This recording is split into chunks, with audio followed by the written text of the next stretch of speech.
What's up, everybody? It's Luke James, not the singer. If you're looking to get your music reviewed, you can hit up this email that's right here. But today I'm going to hit you up with a quick rant review for this project from 6ix9ine called Dummy Boy. Now, I don't think 6ix9ine needs much of an introduction because we all know who he is. We see him out here with his rainbow-colored hair, and he's a master troll who's always getting into shit on social media. And not only that, but he has seriously been in the news because he's about to do some serious time for all kinds of different shit, man. You can read up on all of that. I think it's firearm and racketeering charges among a bunch of other shit. He really is just knee-deep in this shit. But hey, man, we're going to talk about this project here, not get into all the gossip. I'm just saying you know who he is, man. Whether you love his music or hate his music, you know who he is because he's always out there. And as far as his marketing, I think he's been a genius at doing that, if I'm being honest with you. I mean, I'm not saying a genius in the sense that he's a fucking Einstein, but he knows what he's doing as far as pressing buttons, staying in the limelight, and keeping things going.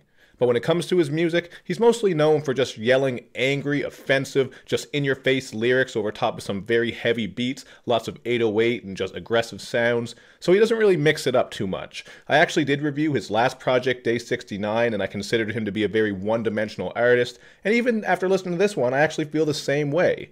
To be fair, he is doing a couple of Spanish songs here featuring Latin trap artist Anuel AA. This is the first I've heard of him, so I'm not sure if I'm saying his name right, but I'm just reading it as it is. These two songs are called Baby and Mala, and they really just sound like your typical tropical pop song that you've probably heard a million times on the radio already. So even though he is doing something a bit different for himself, as far as the sounds he usually messes with, it still isn't anything overly original and creative, and these aren't songs I would go out of my way to listen to.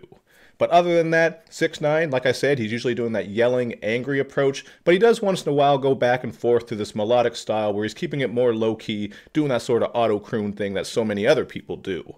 I do understand what he's doing here with this album. Obviously, this shit is very simple and catchy, and he's just trying to make those hits and singles. But do I think this is a project that I'm going to come back to? Do I think this is going to be hailed as one of the year's best? Is it going to have longevity, replay value, all that sort of shit?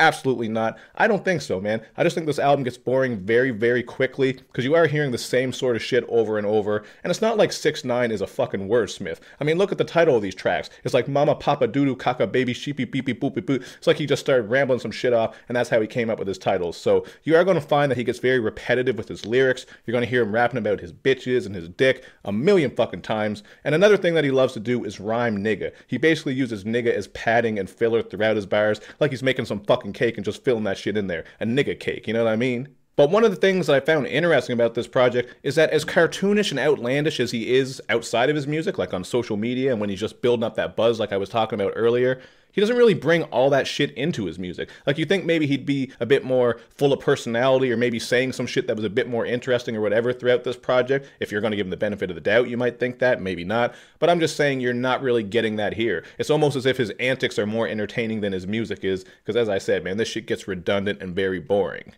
If there are any positives, though, I really can't hate on the production. I think the production for what he's doing in this style is actually pretty dope throughout. You're getting plenty of bangers and shit that you could work with. I mean, if this was just an instrumental project, or you got someone who was a better rapper on these songs, it would have been much better. But in spite of that, I did like the dreamy strums on TIC TOC. This is a very wavy beat that kind of feels like a Hawaiian night or something like that. Then you're getting steel drums on Kika. I'm just a sucker for steel drums, even though the shit is getting overused these days. I still like it, and that song I thought had some nice hand claps in it too, just a very upbeat, rowdy production like most of these beats are. And on Wando, you're getting this eerie sample that I know 3 6 Mafia has used before, but I can't place what that damn sample is from. In my head, I'm thinking it might be from the horror movie Phantasm or something like that. I've heard it before. If you know what it's from, let me know, and I'm sure you guys will probably recognize that sample too. So, you know, there are some interesting beats here, but there aren't a whole lot of interesting talking points. There's not much I can get into. I'm scrolling down through here. I already talked about how his lyrics, very boring, very redundant. Even his flows and schemes aren't anything that great. And even in defense of him, if you're going to say you don't come here to hear that shit from him,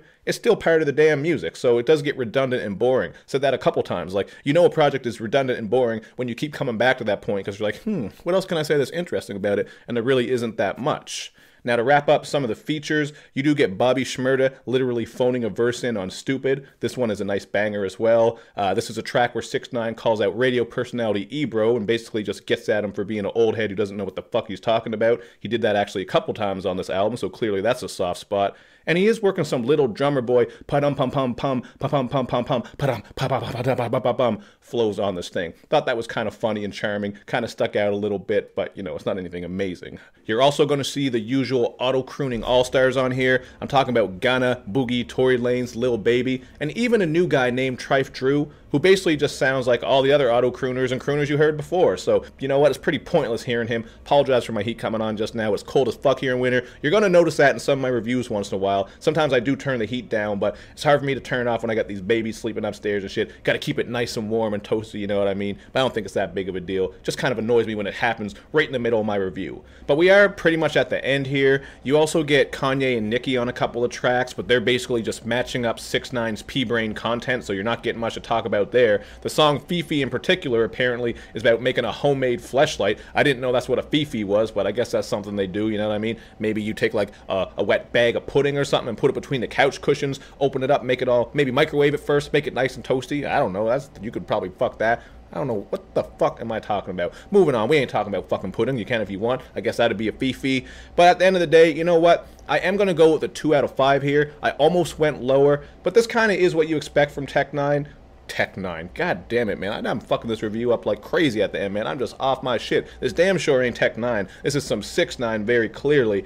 But you know what? He did what he was supposed to do. You got some great production on here. I really can't front on most of these beats, and I always do give production credit on projects. Because on the other hand, sometimes you got projects where the rapping is great and the production's not great, but this is one of those ones where I think the beats really do a lot of the heavy lifting. So I do appreciate that. You get some catchy moments. I don't know, man. This isn't a great project by any means. I ain't going to come back to it, but I think he kind of did what he's supposed to do, and you got some bangers. So it ain't going to have longevity or anything like that, like I already touched on earlier, but you guys let me know in the comments section what you think, because I always want to know.